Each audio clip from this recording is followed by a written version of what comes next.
तर आज आपण अगदी मस्त भन्नाट चवीचा चटपटीत असा आमपापड करणार आहोत.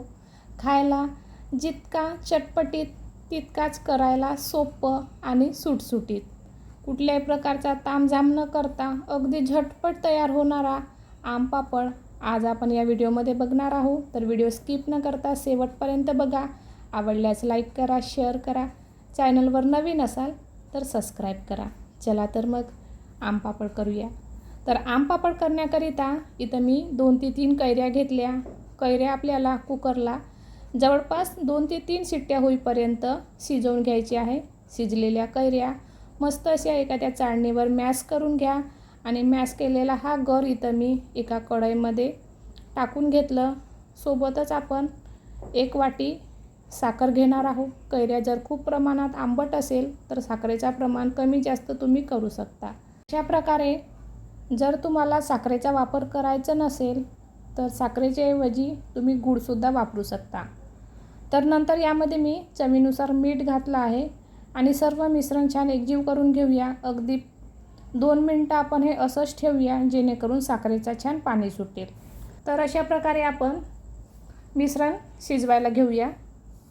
तर इथं मी गॅसवर मीडियम आचेवर आपल्याला हा सर्व मिश्रण छान शिजवून घ्यायचं आहे. सुरुवातीला आपण जेव्हा मिश्रण गॅसवर ठेवतो तेव्हा खूप पातळ स्वरूपाचा तयार होतो. त्यामुळे अगदी कंटिन्यू आपल्याला मीडियम आचेवर मिश्रण शिजवायचं आहे आणि कंटिन्यू ढवळत राहायचं आहे. चला तर मग इथं आपला कैरीचा गर अगदी मस्त छान उकळी आलेली आहे आणि आपल्याला हे सर्व मिश्रण छान 2 ते 3 मिनटं आपल्याला अगदी मंद आचेवर ते मीडियम आचेवरच शिजवायचं आहे. जेव्हा याला खूप जास्त प्रमाणात उकळी येतो तेव्हा खूप हा हातावर उडतो किंवा हातावर खूप असे चटके बसतात. त्यामुळे तुम्ही एखादा प्लेट, झाकण किंवा एखादी ताटी अशा प्रकारे कढईवर ठेवा जेणेकरून तुमच्या हाताला चटके बसणार नाही. तर इथं मी अशा प्रकारे एक झाकण ठेवलं आणि त्याला आपल्याला अगदी मीडियम आचेवर शिजवायचं आहे.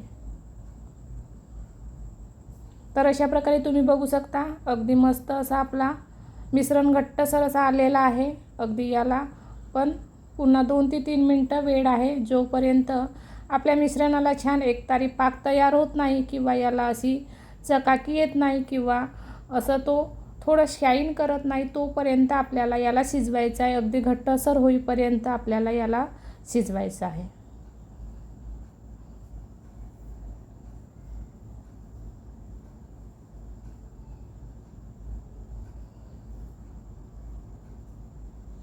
तर तुम्ही बघू शकता इथं अगदी मिश्रण छान घट्टसर आलेलं आहे आणि मस्त असा एकतारी तार पण तयार होत आहे आणि याला हलकी चकाकी आली आहे. अगदी ट्रान्सपरंट दिसत आहे म्हणजे जिथं आपला मिश्रण तयार आहे आणि याला हा मिश्रण कढई पण सोडत आहे.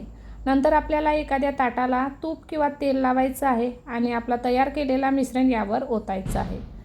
तर अशा प्रकारे इथं मी तयार केलेला मिश्रण आपण पूर्णपणे ताटामध्ये पसरवून घेऊया.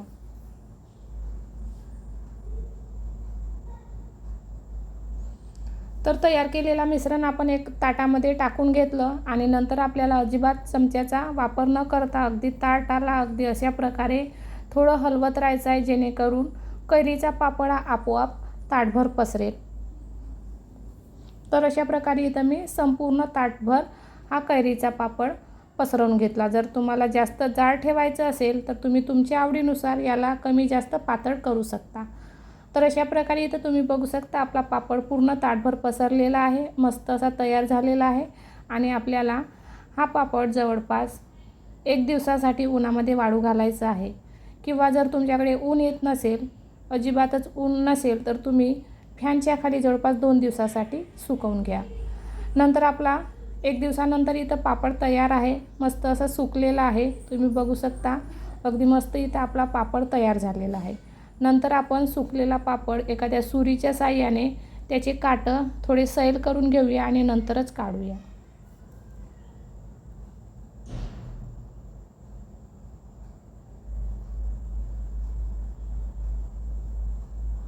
तर अशा प्रकारे मी पापडाचे पूर्णपणे काट सैल करून घेतले आणि पापड काढून घेतला. तर सैल केलेला पापड अगदी सहज निघतो, अजिबात तुटत नाही किंवा अगदी पटकन सहज ताटावरून निघतो आणि अशा प्रकारे आपला मस्त असा आरशासारखा पापड इथं तयार झालेला आहे. तुम्ही बघू शकता अगदी मस्त असा इथं आपला पापड तयार झालेला आहे, अजिबात तुटलेला नाही आहे आणि करायला तर अतिशय सोपं आहे, अगदी झटपट तयार होतो.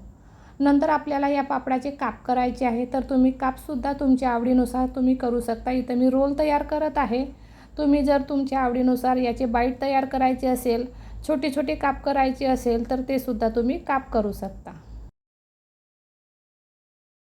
तर अशा प्रकारे तयार केलेला कैरीचा पापड आपण अगदी सहज घरी तयार करू शकतो. अजिबात बाहेरून विकत आणण्याची गरज नाही. अगदी झटपट तयार होतो. खायला तर अप्रतिम आहे आणि स्वतःच्या हाताने केलेली पापड खाण्याची मजाच काहीतरी वेगळी असतो. तर अशा प्रकारे अगदी झटपट तयार केलेला पापड इथं आपला तयार आहे. अगदी मस्त दिसायला अप्रतिम आहे. अशा प्रकारे मी पापडाचे पूर्णपणे रोल तयार करून घेतले. उरलेला सर्वच पापड अशाच प्रकारे मी रोल तयार केले. जर तुम्ही अशाच प्रकारे रोल तयार केले तर मुलांनासुद्धा खायला मजा वाटेल आणि ते खाण्यात इंटरेस्ट घेतील.